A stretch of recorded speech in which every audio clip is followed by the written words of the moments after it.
Salam anak-anak sekalian, selamat datang pada video pembelajaran mata pelajaran sejarah Indonesia, di mana untuk materi pertemuan kita kali ini, kita akan berbicara mengenai perkembangan politik dan ekonomi bangsa Indonesia pada masa pemerintahan Presiden pertama era reformasi, yaitu Bahrudin Yusuf Habibie. Sebelumnya, pada pertemuan kali lalu sudah dipelajari mengenai ada beberapa poin penting, yaitu konsep reformasi, latar belakang terjadinya reformasi, kemudian ada tuntutan dan agenda reformasi, dan juga ada kronologi terjadinya suksesi politik atau kronologi terjadinya reformasi. Pak harap kalian bisa ingat kembali materinya, karena ada kaitan eratnya dengan materi-materi yang akan kita pelajari selanjutnya. Untuk lebih jelasnya, silakan kalian perhatikan materi yang Pak akan tampilkan lewat layar share screen ini.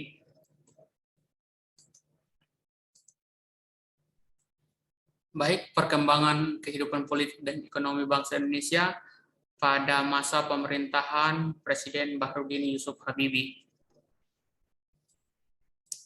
Baik, sebelum melangkah lebih jauh dalam materinya, silakan kalian perhatikan kegiatan pembelajarannya. Untuk kompetensi dasar masih 3.6, menganalisis perkembangan kehidupan politik dan ekonomi bangsa Indonesia pada masa awal reformasi. Untuk tujuan pembelajaran sendiri, menganalisis perkembangan kehidupan politik dan ekonomi bangsa Indonesia pada masa pemerintahan Bahrudin Yusuf Habibie. Baik, anak-anak sekalian, awal pemerintahan Bahrudin Yusuf Habibie itu yang pertama. Jadi pada saat pengangkatan Habibie menjadi presiden, terjadi polemik baik itu secara konstitusional dan inkonstitusional.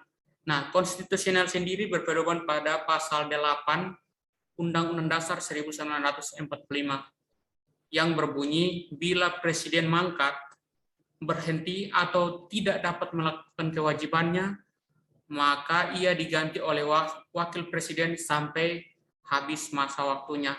Nah, di mana kalian perlu ketahui bahwa Habibie merupakan wakil presiden Soeharto saat itu. Nah, secara inkonstitusional itu berlandasan pada ketentuan pasal 9 Undang-Undang Dasar 1945 yang berbunyi sebelum presiden memangku jabatan, maka presiden harus mengucapkan sumpah dan janji di depan MPR dan DPR. Nah, polemik yang terjadi seperti apa? Nah, secara inkonstitusional itu berlandaskan pada sebelum presiden memangku jabatan, maka harus bersumpah di depan DPR dan MPR, dalam hal ini sidang umum MPR. Nah, kenapa saat itu tidak bisa dilakukan? Karena kondisi gedung DPR dan MPR memang tidak kondusif. Kenapa tidak kondusif? Karena banyak mahasiswa yang melakukan demo untuk bagaimana Soeharto turun dari jabatan presiden. Ingat kembali materi tentang agenda reformasi, yaitu agenda utama yaitu menurunkan Soeharto dari jabatan Presiden Republik Indonesia. Baik, yang berikut, setelah terpilih menjadi presiden, Habibie membentuk Kabinet Reformasi Pembangunan pada tanggal 22 Mei 1998 yang meliputi perwakilan militer yang isinya adalah TNI dan Polri, kemudian Partai Persatuan Pembangunan atau P3, Golkar, dan Partai Demokrasi Indonesia atau PDI.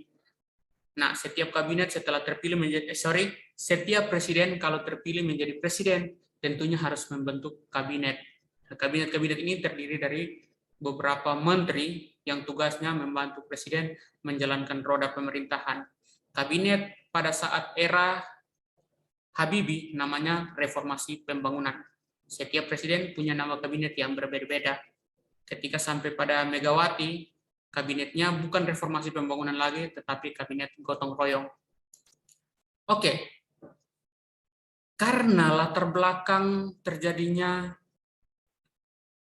reformasi, salah satu aspek yang menyebabkan adalah krisis di bidang ekonomi, maka pada saat pemerintahan Habibie, maka dilakukan upaya perbaikan ekonomi. Upaya perbaikan yang dilakukan melalui 5 cara, yaitu yang pertama merekapitulasi perbankan. Nah, cara ini dilakukan yaitu menyuntikkan modal kepada bank-bank yang bermasalah agar bisa mencapai bunga minimum, yaitu 8%.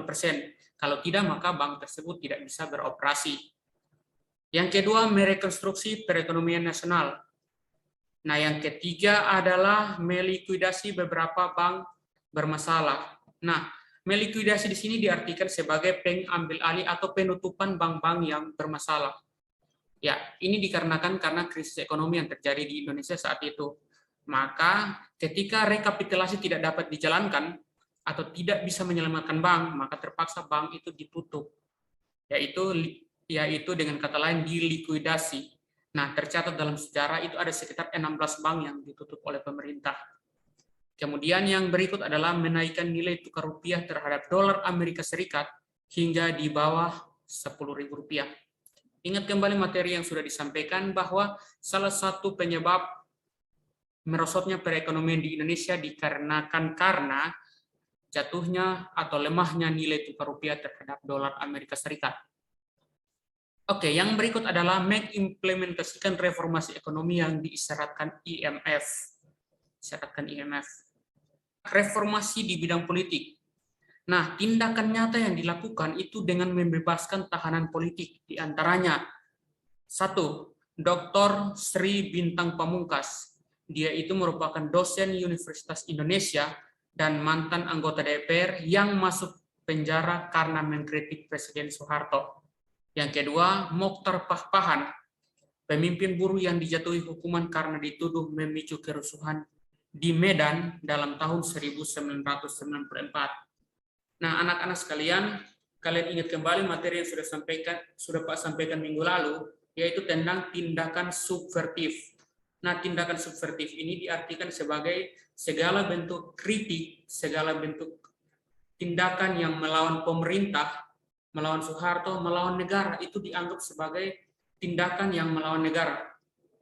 Jadi istilahnya begini, ketika pemerintah mengeluarkan aturan, kebijakan, maka itu adalah benar adanya. Jika tidak atau dikritik, maka itu dianggap sebagai tindakan yang melawan negara atau subvertif. Nah, sanksinya bisa juga ditembak mati dan juga dimasukkan ke dalam penjara. Dua tokoh ini pada zaman Habibie dibebaskan sebagai bentuk reformasi politik yang nyata, yang nyata-nyata sudah dilakukan. Yang berikut diberlakukannya otonomi daerah. Hal ini tentunya untuk mereformasi aturan kebijakan yang dilakukan tentang sentralisasi pemerintahan. Nah, pada saat era Orde Baru, itu pemerintahannya itu bersifat sentralis, artinya terpusat. Segala kekayaan diangkut ke pusat. Segala kebijakan diatur dari pusat, kemudian baru disalurkan atau direalisasikan ke daerah-daerah di luar pusat Indonesia. Akibatnya apa? Kemerataan ekonomi atau pemerataan ekonomi menjadi tidak ada. Itu yang direformasi atau dirubah pada era Habibie. Kemudian kebebasan berpolitik. Jadi pada saat era Habibie, itu kebebasan berpolitik sudah dicanangkan bukan hanya di golongan ABRI saja, tetapi di kalangan sipil juga. Hal yang paling nyata yaitu di bagian berikut ini, kebebasan menyampaikan pendapat. Nah, pada era Orde Baru, kebebasan menyampaikan pendapat di muka umum ternyata dikekang oleh pemerintah.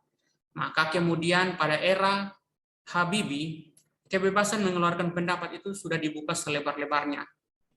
Imbasnya atau hal ini dibuktikan dengan pemerintah dan DPR berhasil menciptakan Undang-Undang Nomor 9 Tahun 1998 tentang kemerdekaan menyampaikan pendapat di muka umum. Jadi kebebasan pers itu dibuka selebar-lebarnya. Yang berikut, masalah dui fungsi ABRI. Nah, dui fungsi ABRI ini merupakan salah satu kekuatan pada era Orde Baru. Kenapa demikian? Karena ABRI mempunyai dua fungsi ini pada saat era Orde Baru. Yang pertama itu untuk menjaga ketertiban dan keamanan negara seperti tugas pada umumnya. Yang kedua, ikut terlibat dalam pemerintahan, dalam hal ini duduk dalam kursi parlemen, MPR, DPR. Nah, ketika era Habibie, maka ABRI sudah mulai menarik diri dari berbagai politik, walaupun belum 100%. Tindakan nyata yaitu ABRI dalam MPR, jumlahnya yang semula 75 orang dikurangi menjadi 38 orang saja. Kemudian mulai tanggal 5 Mei 1999, Kepolisian Republik Indonesia memisahkan diri menjadi Kepolisian Republik Indonesia. Jadi polisi bukan masuk dalam ABRI lagi. Nah, istilah ABRI kemudian dirubah menjadi TNI, Angkatan Laut, Angkatan Darat, dan juga Angkatan Udara. Sementara Polri, Polisi Republik Indonesia, berdiri menjadi suatu instansi sendiri. Kira seperti itu. Oke, yang berikut adalah reformasi di bidang hukum. Nah, target reformasi hukum itu menyangkut 3 hal, yaitu substansi hukum. Yang kedua adalah aparatur penegak hukum yang bersih dan berwibawa. Yang ketiga adalah industri peradilan yang independen. Dalam artian seperti ini, substansi hukum itu menyangkut hukum itu dijalankan sebagaimana mestinya dan dijalankan sesuai porsinya masing-masing. Contoh, legislatif, jalankan legislatif, eksekutif, eksekutif, yudikatif, yudikatif. Jadi berjalan sesuai porsinya masing-masing. Yang kedua, aparat penegak hukum itu harus bersih dan berwibawa, artinya punya wibawa dan juga bersih dari praktik KKN yang merajalela pada era Orde Baru. Kemudian, institusi peradilan harus independen. Artinya hakim itu punya kekuasaan independen tanpa adanya intervensi dari pihak eksekutif maupun legislatif. Seperti yang terjadi pada era Orde Baru, Presiden sampai intervensi hakim. Ketika Presiden intervensi hakim, maka keadilan tidak bisa dapat ditegakkan secara benar lagi. Karena semuanya itu menyangkut kepentingan dan kedudukan Presiden. Kira-kira seperti itu. Yang berikut adalah pada era Habibie diadakan sidang istimewa MPR. Nah, sidang istimewa MPR ini berlangsung tanggal 10 sampai 13 November 1998 dan menghasilkan 12 ketetapan MPR. Yang pertama, ketetapan MPR nomor 7 tahun 1998 itu berbicara mengenai perubahan dan tambahan atas ketetapan MPR nomor 1 tahun 1983 tentang perubahan tata tertib MPR. Yang kedua, ketetapan MPR nomor 8 tahun 1998. Nah, ini mengenai pencabutan ketetapan MPR nomor 4 tahun 1993 tentang referendum. Yang ketiga, ketetapan MPR nomor 9 tahun 1998 mengenai pencabutan ketetapan MPR nomor 2 tahun 1998 tentang GBHN atau garis-garis besar haluan negara. Yang berikut adalah ketetapan MPR nomor 10 tahun 1998 tentang pokok-pokok reformasi pembangunan dalam rangka penyelamatan dan normalisasi kehidupan nasional sebagai haluan negara. Yang berikut lagi, yang kelima, ketetapan MPR nomor 11 tahun 1998 mengenai penyelenggaraan negara yang bersih dan bebas dari praktek KKN, korupsi, kolusi, dan nepotisme. Yang keenam, ketetapan MPR nomor 12 tahun 1998 tentang penyelenggaraan negara yang bersih. Ketetapan MPR nomor 12 tahun 1998 mengenai pencabutan ketetapan MPR nomor 5 tahun 1998 tentang pemberian tugas dan wewenang khusus kepada Presiden atau mandataris MPR dalam menyukseskan dan mengamankan pembangunan nasional sebagai pengamalan Pancasila.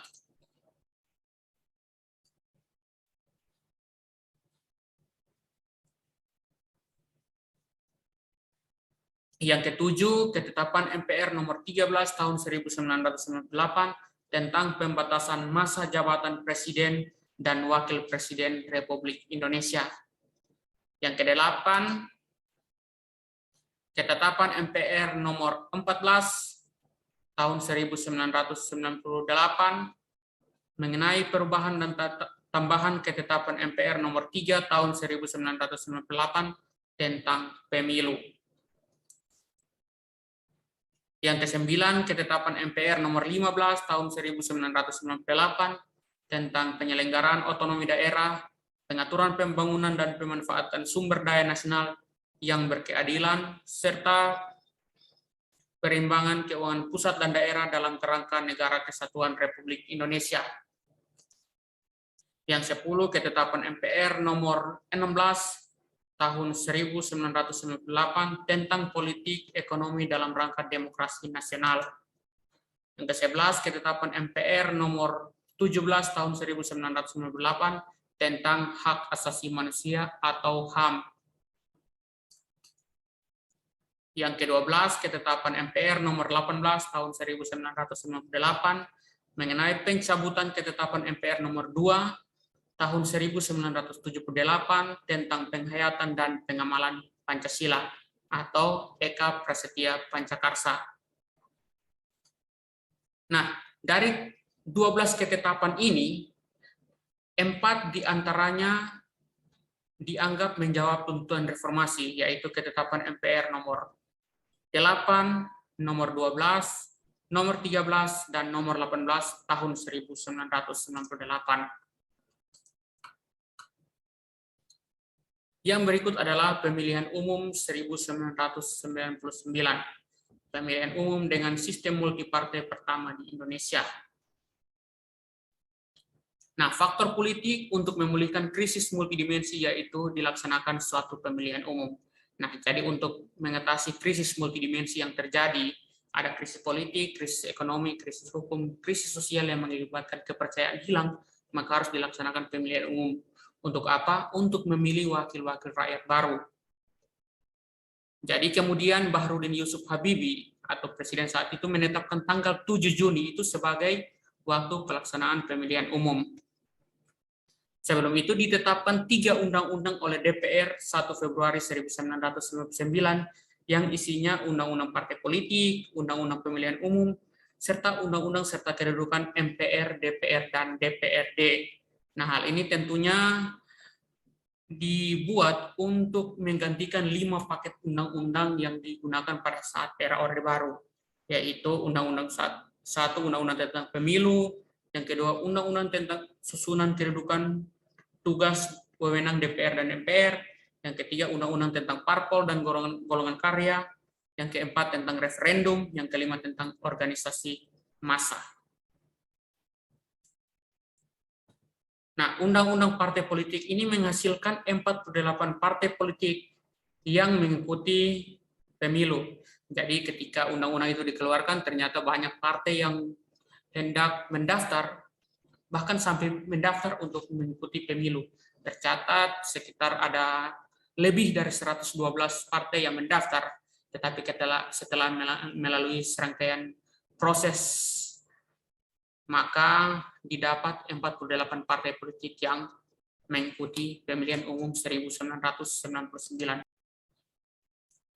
Nah, setelah pemilihan umum dilaksanakan, maka MPR melaksanakan sidang umum MPR hasil pemilu 1999. Nah, MPR melaksanakan sidang umum ini pada tanggal 1 sampai 21 Oktober 1999 dengan mengesahkan Profesor Dr. Haji Muhammad Amin Rais MA itu dari Partai Amanat Nasional sebagai Ketua MPR dan Insinyur Akbar Tanjung dari Partai Golkar sebagai Ketua DPR. Kemudian Presiden dan Wakil Presiden yang terpilih adalah Kiai Haji Abdurrahman Wahid atau yang lazim disebut Gus Dur dan Megawati Soekarno Putri sebagai wakil. Yang terakhir adalah pelaksanaan referendum Timur Timur. Nah, masalah Timur Timur ini dituangkan dalam tripartit. Nah, Indonesia itu menawarkan gagasan segar yakni otonomi yang seluas-luasnya bagi Timur Timur, namun terjadi perbedaan persepsi antara pihak Indonesia dan pihak Portugal. Nah, Indonesia itu menawarkan gagasan otonomi seluas-luasnya. Jadi menjadikan Timur Timur itu Pak mau bilang selevel atau sama status dengan Nangro Aceh Darussalam dan juga DKI Jakarta yang menjadi daerah otonomi di Indonesia. otonomi khusus Indonesia. Nah, tetapi pihak Portugal itu menanggapi sebaliknya. Mereka beranggapan bahwa otonomi yang diberikan kepada Timur Timur ini hanya sebatas masa transisi, artinya 5-10 tahun saja. Setelah itu statusnya biasa saja. Nah, hal ini yang kemudian terjadi ketidaksepahaman. Maka kemudian masalah ini diserahkan ke dunia internasional melalui organisasi PBB. Kemudian dilakukan jajak pendapat pada 10 Agustus 1999 sesuai dengan isi persetujuan New York.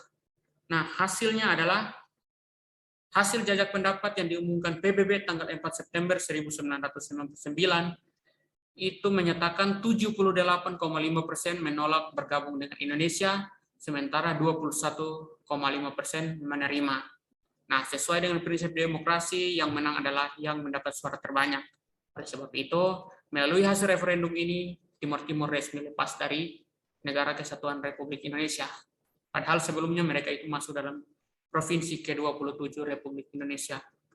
Nah, kalian perlu ketahui juga, masalah Timur Timur ini yang menjadi titik lemah dari pemerintahan Bahrudin Yusuf Habibie, atau Habibie itu sendiri.